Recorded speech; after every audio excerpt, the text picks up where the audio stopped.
Howdy everyone, it's your buddy BP. It is June 10th, 2016, which means that it is XUR Day. And he is here in the tower, as you can tell by the little emblem. Let's see if we can go and find him. And here he is in the hangar. He is just surrounded by folks today. I guess folks are kind of excited about the news about the new DLC, and I'm guessing he's selling Red Death. Let's go ahead and dig right on in.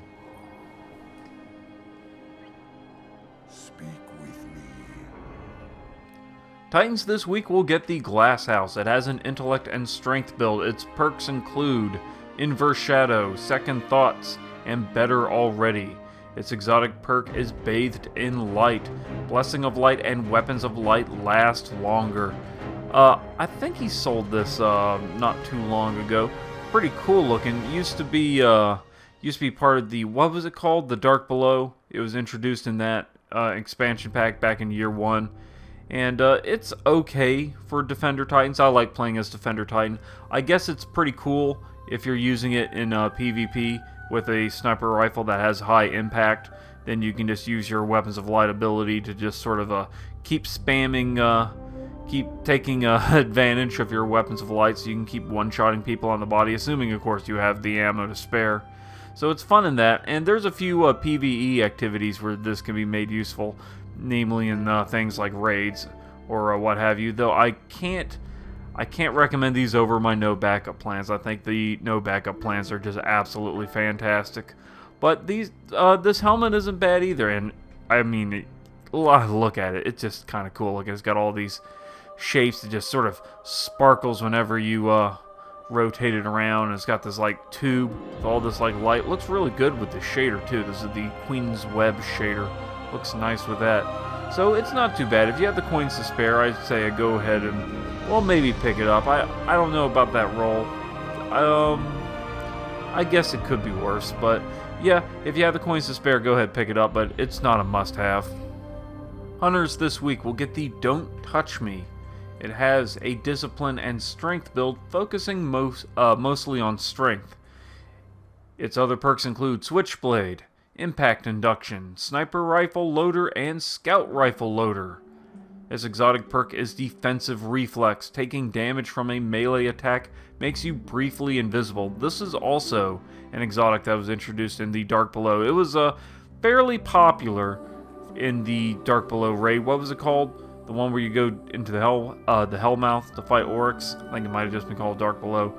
Whatever it was called, this was very popular in the first part because it was basically consists of the game just spamming Thrall at you, just non-stop. And whenever they hit you, this thing would activate and you would go invisible and they would stop attacking you. So it made that first part very useful. But I mean, the thing is that raid, it's still stuck in year 1. I wonder if they'll bring it back with the new DLC. I hope they do. But it's still stuck in year 1. So unless you're trying to get something like, say, a Necrochasm, there's really not much of a reason to go back and do it. Outside of that, I guess there's a few times in PvE this thing could come in handy, but in PvP, I don't think I would bother with it. As far as hunters go, you have way better options than this thing.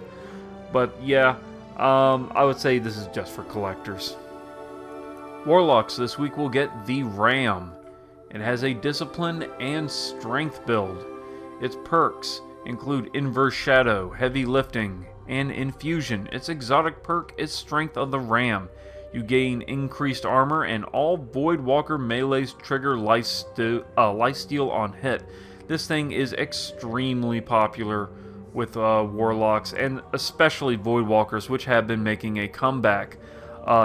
Being able to use that increased armor, I believe it stacks depending on how high your armor already is. So if you already have a very high armor build and you're using this on top of it, you can survive some pretty amazing stuff. It can make you one of the most armored types of characters that you can encounter in PvP. So it's very popular there too. And of course, being able to trigger lifesteal on all melee hits like that, I mean, that's great. I mean, any mechanic that grants you a health regeneration mechanic in Destiny is very nice, and this is one of the best in my opinion. In fact, it's only matched by the Red Death, which we will be talking about momentarily, and of course the increased armor works across all subclasses. I definitely say this is a must-have for Warlocks. If you don't have yourself a ram yet, go ahead, pick it up. I actually kind of like that build, Discipline and Strength. You may want to try something else, but I still say that's a pretty fair build. This week we get a weapon, and it is the Red Death. It has accurized ballistics, field choke, and aggressive ballistics. Its perks include unflinching, snapshot, high caliber rounds, and single point sling. Its exotic perk is Red Death. Each kill heals you and speeds up reloads. This thing is a beast. It used to be one of the most popular weapons in PvP, hands down. Since they nerfed the pulse rifles a little bit just so that they have a little bit more kick, these sort of lower stability type pulse rifles have kind of been falling out of favor, and there's not really much you can do here with the weapon itself to improve that stability. I guess if you're playing as Gunslinger, you can use Gunslinger's Trance to improve your stability. That's always nice. But even with that taken into account, I still say this thing is great. You get health regen on every single kill. You get unflinching, which is one of those perks you kind of have to experience for yourself to get a feel of it. You can't get that bonus impact from high caliber rounds. It used to be that you can get a few extra points of damage in PvP with it, and I believe they nerfed it so you can't do that anymore. But even with that taken into account, this is a spectacular weapon in both PvE and PvP. Health regen on every kill. No other weapon in the game offers anything quite like that. The next best thing is the Soros regime, and health regen is only based on random chance for that. This time it's guaranteed, and you get an increase to reload speed, which is nice because it already has really nice reload speed on top of it. So yeah, this is a fine weapon. If you don't have one of these, definitely get it. It is one of the best weapons in Destiny, hands down. Legacy Engram for the week is for special weapons. I wish it was for normal Year 2 weapons. I want to get me one of those Zen Meteors. But yeah, if you want to get something like an Icebreaker and you don't have one yet, this is your chance. 31 strange coins apiece. We also have Glass Needles, 3 strange coins, 3 motes, and 1 shard for a pack of 3.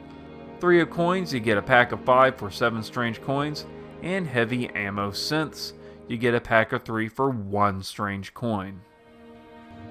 And that just about does it for this video. Kind of an okay week, I suppose.